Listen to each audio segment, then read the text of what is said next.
What's going to be the political impact of the debt deficit budget crisis that's now underway here in Washington?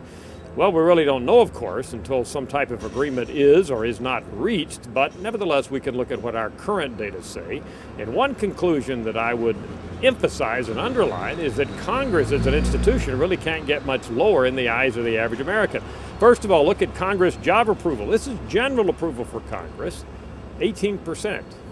That's pretty low, not an all-time low, but again, you've got over 80% of Americans who say they disapprove of the job Congress is doing.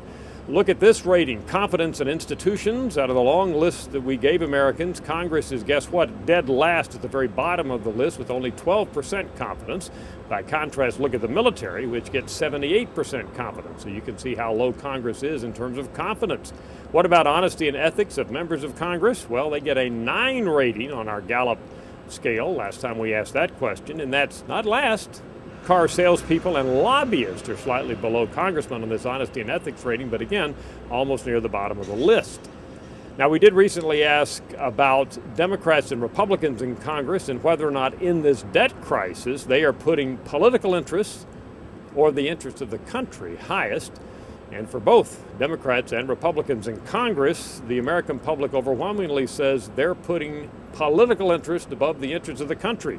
For Democrats, it's 65 to 31, and for Republicans in Congress, it's 72% who say they're putting their political interests first, and only 24% who say they're putting the interests of the country first.